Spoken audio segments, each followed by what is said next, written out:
Hello viewers, my name is Dr. Said. Fourier series lecture number 4। इसमें हम study करेंगे convergence of Fourier series क्या होती है। ठीक है, इससे पहले आपने अगर मेरा चैनल सब्सक्राइब नहीं किया तो इसको काइंडली सब्सक्राइब कर लें ताकि आने वाली तमाम वीडियोस आप तक बर वक्त पहुंच सके। कन्वर्जेंस ऑफ फोरियर सीरीज का मतलब ये होता है कि हम जो सीरीज फाइंड करते हैं, ये भी हमने पिछले लेक्चर में ही सॉल्व किया क्वेश्चन। ठीक है, ये फंक्शन मेरे पास था और ये मैंने इसकी फोरियर सीरीज फाइंड की। मैंने इसको कैपिटल एफ ऑफ एक्स के से रिप्रेजेंट किया है कि ये इस फंक्शन की फोरियर सीरीज है।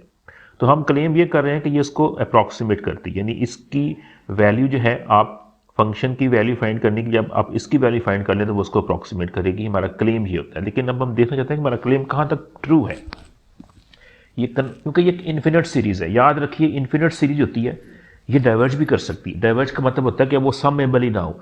ये इन्फिनिट टर्म्स है और हो सकता है कि ये आप जमा ही ना कर सकें, उसको ऐड ही ना कर सकें, ये इतनी ज़्यादा हो जाए, पाइलअप हो जाए कि उसको आप सम ना कर सकें, या वो डिफरेंट नंबर की तरफ अप्रोच कर डाइवर्ज कर रही है। मतलब कभी एन की डिफरेंट वैल्यू के लिए वो किसी और नंबर को, फिर किसी और नंबर को डाइवर्ज करना शुरू कर दें। तो ये डाइवर्जेंट अगर सीरीज है तो फिर ये हमारे काम की नहीं है, क्योंकि डाइवर्जेंट सीरीज रिलायबल नहीं होती है। तो हम ये भी चाहते हैं कि जो हम सीरीज फाइंड आउट करें वो कन्वर्जेंट सीरीज होनी चाहिए। यानी कन्वर्जेंट मीन कि आप वो एक ही स्पेसिफिक नंबर को अप्रोच करनी चाहिए, उसका सम जो है वो फाइनाइट सम को वो अप्रोच करे। दूसरा हम ये भी चाहते हैं कि वो जिस सम को अप्रोच करे वही यही फंक्शन हो जिसकी हमने वो फाइंड की है। तो कन्वर्जेंस ऑफ फोरियर सीरीज से मतलब है कि जो सीरीज आप फाइंड कर रहे हैं वो कन्वर्जेंट भी हो और कन्वर्ज करे हमारे उस गिवन फंक्शन को।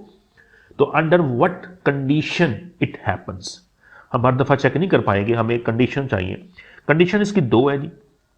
नंबर 1 कंडीशन क्या है कि हमारा जो फंक्शन है ये फंक्शन पीरियोडिक होना चाहिए। तो हमने अभी देखा था कि हमने ये फंक्शन लिया था वो पीरियोडिक था। हमने इसका पीरियड 2 पाई फिक्स किया था, f of x plus 2 pi is equal to f of x. ठीक है, हमने ये देखा था कि हमारा फंक्शन पीरियोडिक है।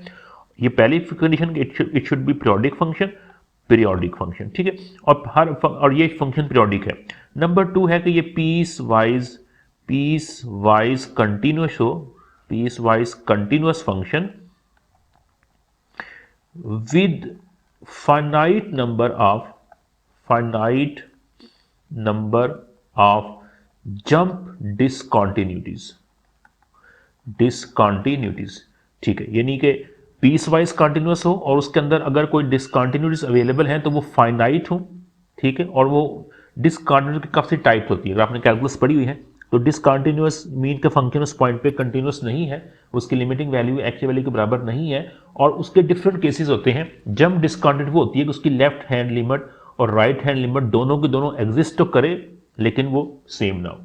ठीक है, एग्जिस्ट करनी चाहिए, उसे जंप डिसकंटिन्यूटी कहते हैं। तो पीस वाइज फंक्शन जिसके अंदर डिसकंटिन्यूटीज भी फाइनाइट हूं और वो जो डिसकंटिन्यूटी की जो टाइप है वो भी जंप डिसकंटिन्यूटी हो, अगर ये दो बातें आ जाए तो हम कहते हैं कि जो इसकी रिजल्टिंग फोरियर सीरीज बनेगी वो ऑलवेज कन्वर्जेंट होगी और इसी फंक्शन को कन्वर्ज करेगी। और यहां पे एक छोटी सी आपने बात ये भी ध्यान रखनी है जिसको मैं भी एक्सप्लेन करूंगा कि उस केस अगर आपने, और ये हमारे पास यहाँ पे इंटरवल क्या था इस फंक्शन का जो इंटरवल था वो माइनस पाए से लेकर पाए था। ठीक है, तो उस इंटरवल में जहां पे आपने फंक्शन की फाइंड की है फोरियर सीरीज, उस इंटरवल में अगर कोई ऐसे पॉइंट पे, जो कि यहाँ पे अब हमने अलाउ कर दिया है कि उसके फाइनाइट नंबर ऑफ डिसकंटिन्यूटीज हो सकती हैं, तो ऐसा पॉइंट जिस पे फंक्शन डिसकंटिन्यूअस होगा विद दिस टाइप, तो उसकी जो फिर वैल्यू होगी उस केस में वो एफ ऑफ एक्स नहीं बनेगी। इस वाले केस में अगर फंक्शन उस पर कंटिन्यूअस है फिर तो उसकी जस्ट आप रिप्लेस करेंगे वैल्यू एफ एक्स वही। तो ऐसे पॉइंट पे जहां पे हमारे पास ऐसे एक्स पे एट एक्स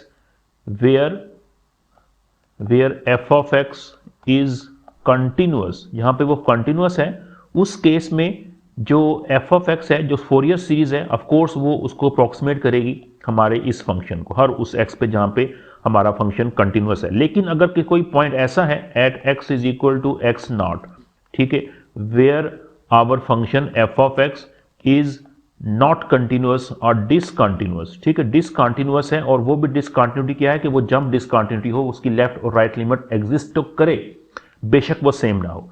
तो उस केस में क्या होगा, फिर उसकी जो वैल्यू होगी, फिर एफ ऑफ एक्स किसको अप्रोक्सीमेट करेगा, फंक्शन को अप्रोक्सीमेट नहीं करेगा, वो f of x minus zero plus f of x plus zero whole over 2 को अप्रोक्सीमेट करेगा। ये f of x minus zero क्या है, ये लेफ्ट हैंड लिमिट है उस पॉइंट पे, इसको आप एक्स नॉट कह लें, एक्स नॉट करिए, और ये क्या है उसकी राइट हैंड लिमिट है। तो उसकी लेफ्ट हैंड लिमिट और राइट हैंड लिमिट की जो एवरेज वैल्यू होगी हमारी फोरियर सीरीज फिर उसको जो है वो अप्रॉक्सीमेट कर रही होगी। ठीक है, अभी मैं ये एक्सप्लेन करता हूं एग्जांपल से।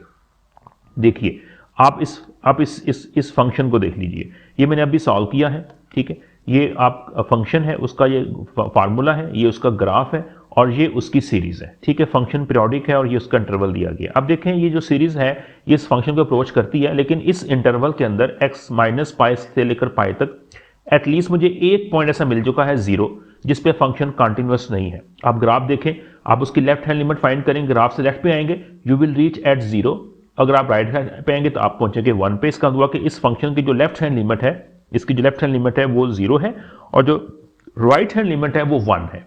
तो इस फंक्शन पे लेफ्ट लिमिट एग्जिस्ट करती है, राइट लिमिट एग्जिस्ट करती है, लेकिन वो सेम नहीं है, तो इट इज डिसकंटिन्यूअस। और ये कौन सी डिसकंटिन्यूअस है, इट इज जंप डिसकंटिन्यूटी। ठीक है, अब इस पॉइंट पे हम किस तरह इसकी वैल्यू को अप्रॉक्सीमेट करेंगे। कोई और पॉइंट ले लीजिए, सपोज करें आप x को 1 लेते हैं।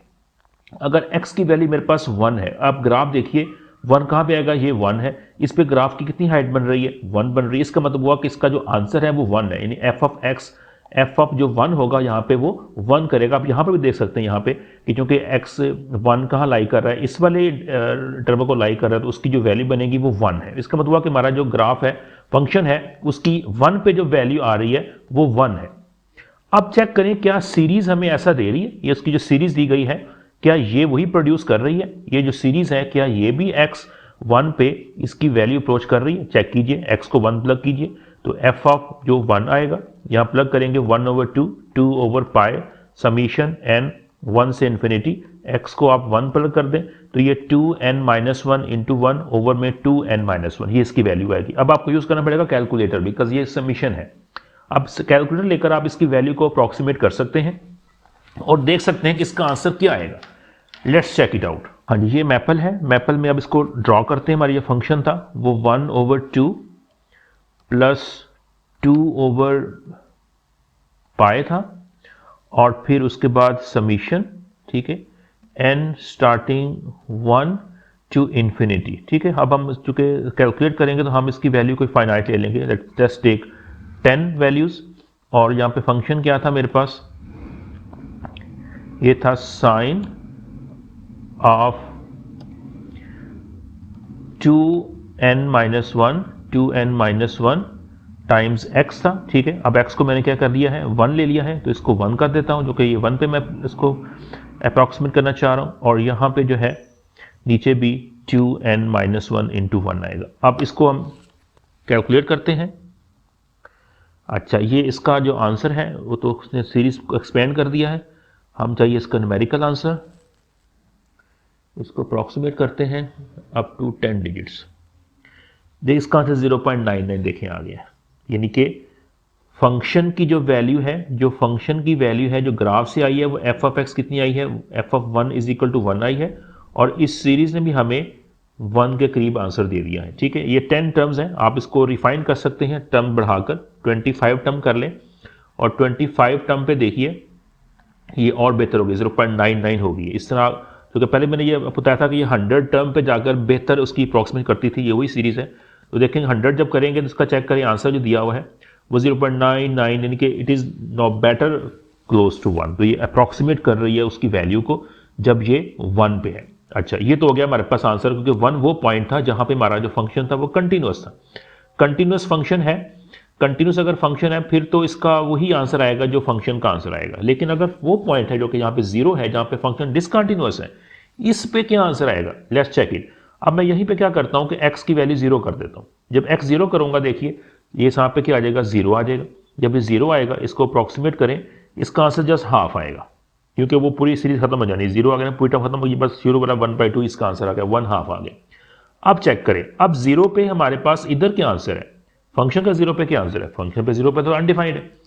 ठीक है, 0 पे आप जब चेक करेंगे, देखें आप 0 पे इसकी निकालेंगे फंक्शन तो अगर आप देखें तो यहाँ पे अगर आप देखें 0 पे, अब मैंने फंक्शन जो है ना वो आप कह लें कि डिफाइन किया है, दोनों पे मैंने इक्वलिटी लगा दी, किसी एक पे इक्वलिटी नहीं आनी चाहिए थी, या तो यहाँ पे इक्वलिटी नहीं आएगी, यहाँ पे इक्वलिटी नहीं आएगी। अगर यहाँ पे इक्वलिटी है तो फिर इसका आंसर 0 है, और अगर यहाँ पे इक्वलिटी फिर इसका आंसर 1 है। तो एफ ऑफ जो 0 है, एफ ऑफ जो 0 है इसकी वैल्यू 0 आएगी। अगर मैंने यहाँ इक्वलिटी लगाई हुई है, किसी एक पे आएगी, अब किसी पे लगा लें आप, और यहाँ इसका आंसर क्या आएगा, यहाँ फिर 1 आएगा। लेकिन देखें जो हमारी सीरीज है उसने ना तो 0 को अप्रोच किया, ना उसने 1 को अप्रोच किया, उसने हाफ को अप्रोच किया। और यही बात मैंने अब कही थी आपको कि वो पॉइंट जहाँ पे हमारा जो फंक्शन डिसकंटिन्यूस है, यानी ये वाला केस वो बनेगा जब हमारे पास एक्स नॉट की वैल्यू 0 आएगी, तो फिर ये किसको अप्रोच करेगी, ये उसकी लेफ्ट लिमिट और राइट लिमिट की एवरेज वैल्यू को अप्रोच करेगी। What is left limit? Graph पे देखिए, इसकी लेफ्ट लिमिट बन रही है वो 0 है। आप ग्राफ देखें लेफ्ट पे कहाँ जा रहा है, 0 को बन रहा है। राइट लिमिट 0 पे क्या है, वो 1 है।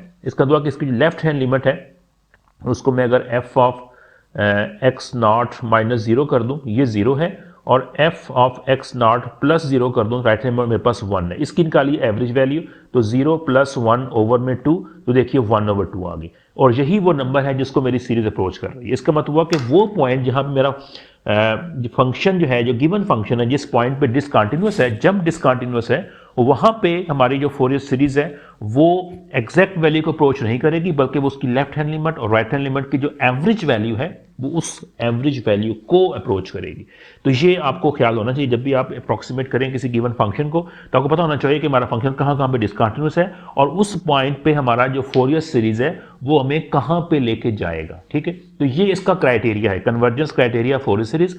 हर वो फंक्शन जो पीरियोडिक हो। अच्छा, अब यहाँ पे एक और बात, अच्छा, वो जो फंक्शन पीरियोडिक हो और जो फंक्शन अगर पीस वाइज कंटिन्यूस हो और उसके ऊपर फाइनाइट नंबर ऑफ अगर जब डिसकंटिन्यूटीज हैं, तो फिर ये हर दो केस में वो जो सीरीज है वो हमारे फंक्शन को अप्रॉक्सीमेट करेगी। अगर फंक्शन पीस वाइज कंटिन्यूस नहीं है, जस्ट कंटिन्यूस है, तो स्ट्रॉन्गर कंडीशन है।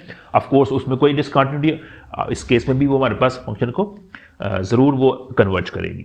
अच्छा, अब जो पीरियोडिसिटी है, हर फंक्शन पीरियोडिक नहीं होता। अब ये वाला केस पढ़ते हैं कि हर फंक्शन पीरियोडिक नहीं है, वहां पे क्या होगा, हम उसको पीरियोडिकली एक्सटेंड किया करेंगे। अब ये छोटा सा कॉन्सेप्ट है जी, पीरियोडिकली एक्सटेंड कैसे करते हैं, extension of a given function f of x. Suppose करें मेरे पास जो फंक्शन है वो f of x is equal to x है। अब आप देखें इसका जो ग्राफ अगर ड्रॉ करें तो ये ग्राफ तो बिल्कुल स्ट्रेट लाइन है। ठीक है, ये पास कर रही है इस लाइन से, यहां जा रही है, इधर से डाउनवर्ड जा रही है। ये तो कहीं पीरियोडिक नहीं है, ये तो इसका नेचर ही पीरियोडिसिटी नहीं है, ये तो बिल्कुल एक थ्रू आउट मूव कर रही है। ये पीरियोडिक फंक्शन नहीं है। इसको हम क्या करेंगे, ऐसे फंक्शन को हम पीरियोडिकली एक्सटेंड करेंगे, हम इसकी वैल्यू फिक्स करेंगे। लेकिन हम कहाँ फिक्स करते हैं, कोई भी आप रेंज फिक्स कर सकते हैं। मैं कहता हूं कि इसकी जो रेंज है वो -1 से लेकर +1 तक है। मैं जस्ट अपना एक्स जो है वो इस इंटरवल में रखना चाह रहा हूं। फिर क्या मैं करूंगा, इस इंटरवल के अंदर मैं अपना ग्राफ जो है वो इस इंटरवल में ड्रॉ करूंगा। ठीक है, आप देखिए मेरे पास क्या बनेगा, ये 1 है, -1 है, -2, -3, 1 2 3। ठीक है, और यहाँ पे आप इसकी हाइट ले लें, तो -1 से 1 तक, -1 से लेकर 1 तक आपका एफ ऑफ एक्स है। तो इसका जो ग्राफ ड्रा होगा, ठीक है, लाइन तो वही होनी, बस उसकी मैं यहाँ तक ये रखूंगा, ये बन रही है, ये लाइन है। ठीक है, ये मेरे पास क्या है, एफ ऑफ एक्स से सॉरी -1 से लेकर +1 तक है। ठीक है, उसके बाद मैंने क्या करना है कि ये जो फंक्शन है इसको मैं एक्सटेंड कर रहा हूं कि इस फंक्शन की जो पीरियड है, मैं कह रहा हूं कि 2 is equal to f of x है, कि इस फंक्शन का जो पीरियड है वो 2 है। हर 2 के बाद, हर 2 यूनिट के बाद वो अपना ग्राफ इसी तरीके से एक्स रिपीट करेगा। इसका मतलब हुआ कि अब उसके बाद जो नेक्स्ट पॉइंट बनेगा, जो नेक्स्ट पॉइंट बन रहा है, ये 1 है, 2 है, 3 है, तो 1 से लेकर 3 तक अगले जो 2 पॉइंट्स हैं वहां पर फिर ग्राफ की जो शेप होनी है वो फिर यही बन जानी है। वो आपके पास क्या बन जाएगी, इस तरह बन जाएगी। ठीक है, और उसके बाद फिर अगले 2 पॉइंट के लिए 4 से लेकर 5 तक के लिए फिर ग्राफ की जो शेप हो जानी है, फिर उसने उसी पैसेज को रिपीट करना है। And it happens as well on the left hand side, ये ऐसे। ठीक है, ये ऐसे अपना ग्राफ क्या बनेगा, रिपीट करना शुरू कर देगा। तो ये जो है फंक्शन, ये मैंने पीरियोडिकली एक्सटेंड कर दिया है। और इसकी जो एक्स है, जो इंटरवल दिया गया है वो मैं चेंज कर सकता हूँ। ये मैं अगर यहाँ पे एक्स फ्रॉम -50 टू +50 कर दूँ, तो देखिए ये 50 तक ग्राफ आपका वही बनेगा और उसके बाद जाके चेंज करेगा। तो जितना आपको इन इन प्रैक्टिकल लाइफ कितने पॉइंट चाहिए होंगे, 50, 100, 200। तो आप इस इंटरवल को एक्सटेंड कर सकते हैं as wide as you like, और उस इंटरवल के अंदर ग्राफ की शेप वही रहेगी जो ओरिजिनल फंक्शन की शेप रहती है, बस उससे आगे और उससे पीछे वो रिपीट करना शुरू कर देगा, लेकिन हमें उसकी जरूरत नहीं रहेगी, हमें उससे आगे जाने की भी जरूरत नहीं है। अगर हमें 100 पॉइंट चाहिए, 100 पॉइंट्स बहुत पॉइंट्स होते हैं, वहां तक हमारे पास बहुत ज़्यादा एक्यूरेसी क्रिएट हो जाती है, तो हम उस इंटरवल के अंदर अपना फंक्शन कंसिडर करेंगे और उससे ऑनवर्ड बैकवर्ड हम कहेंगे कि ये फंक्शन रिपीट कर रहा है। तो इस तरह हर फंक्शन जो है, जो इन नेचर पीरियोडिक फंक्शन नहीं भी है, उसको हम अपने गिवन इंटरवल के अंदर जो हम चूज कर सकते हैं अपनी मर्जी के मुताबिक, उसको एक्सटेंड करके पीरियोडिक बना सकते हैं। तो इसका मतलब कि अब हर फंक्शन ई का एक्स है,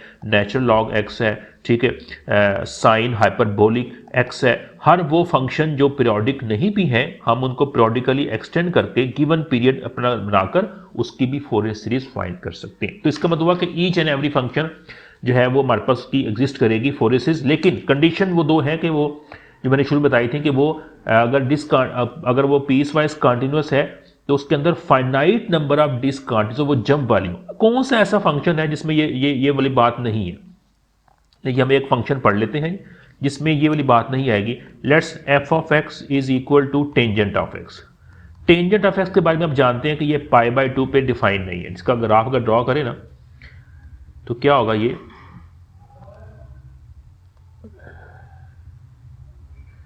π/2 पे, नेगेटिव π/2 पे और इसी के मल्टीपल के ऊपर आप सपोज करें ये π/2 है और ये अगर सपोज करें नेगेटिव π/2 है, तो इस पे ये फंक्शन ड्रॉ नहीं होगा, उसकी वैल्यूज नहीं करेगी और इसके दरमियान इसका शेप भी ऐसे जाती है, ठीक है, ऐसे होती है। और आगे भी देखें π/2 के बाद 3π/2, ठीक है, तो 2 4 एक और ले लेते हैं 3π/2 पे, 3π/2 पे भी इसका जो होगा सेम बिहेवियर होगा, ठीक है। ये फंक्शन इन पॉइंट के ऊपर जो है वो एग्जिस्ट नहीं करता, बाकी इसके पीछे आगे तमाम वैल्यू पे ये एग्जिस्ट करता है, ये ऐसे होगा, ठीक है। अब ये जो पॉइंट्स हैं, ये कौन सा पॉइंट्स है, ये π/2 है, ये 3π/2 है और ये नेगेटिव π/2 है, and so on and so on. अब देखिए अगर मैं tan x को लूँ इसके सारे पूरी की पूरी रियल लाइन में लूँ तो इसके अंदर दो प्रॉब्लम है। एक तो ये कि ये इन्फिनिट टाइम डिसकंटिन्यूस होगा, क्योंकि ये इसकी इन्फिनिटी टाइम आ जानी है। हर आप कह लें कि इसकी जो डोमेन होती है, जिसकी जो डोमेन है वो all real number except 2n-1 time π/2 where n is integer, ये इसकी होती है डोमेन। इसमें इन्फिनिट ऐसे पॉइंट है जहां पे ये फंक्शन डिसकंटिन्यूस होगा। तो ऊपर हमने पढ़ा है कि फोरियर सीरीज के लिए फाइनाइट नंबर ऑफ होने चाहिए पॉइंट्स। तो इसका मतलब कि अगर इसकी पूरी डोमेन कंसीडर करेंगे रियल लाइन पे तो ये जो है फंक्शन की फोरियर सीरीज एग्जिस्ट नहीं करेगी। अच्छा, दूसरा इशू इसमें क्या आ रहा है कि इसकी जो डिसकंटिन्यूटी है π/2 पे at x is equal to π/2, देखें इसकी जो लिमिट है, लेफ्ट लिमिट अप जा रही है, एग्जिस्ट ही नहीं कर रही, राइट लिमिट डाउन जा रही है, वो भी एग्जिस्ट नहीं कर रही। तो इसकी तो लिमिट एग्जिस्ट नहीं कर रही, ना लेफ्ट कर रही ना राइट कर रही है इस पॉइंट के ऊपर, तो ये जंप डिसकंटिन्यूटी नहीं है।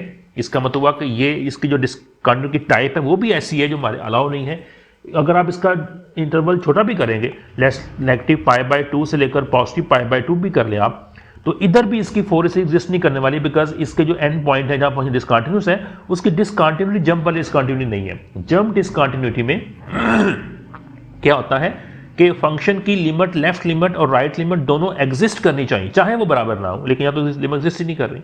इसका हुआ कि इस इंटरवल में भी इसकी फोरियर सीरीज एग्जिस्ट नहीं करने वाली। हाँ, आप इंटरवल चेंज कर दें, आप लेने इसका इंटरवल 0 से लेकर π/4 कर लें। ये वो इंटरवल है जहां पे मेरा जो ग्राफ है बिल्कुल देखें इतना सा ग्राफ बन जाएगा, इसमें कोई इसकी डिसकंटिन्यूटी आएगी, फिर इसकी फोरियर सीरीज एग्जिस्ट करेगी।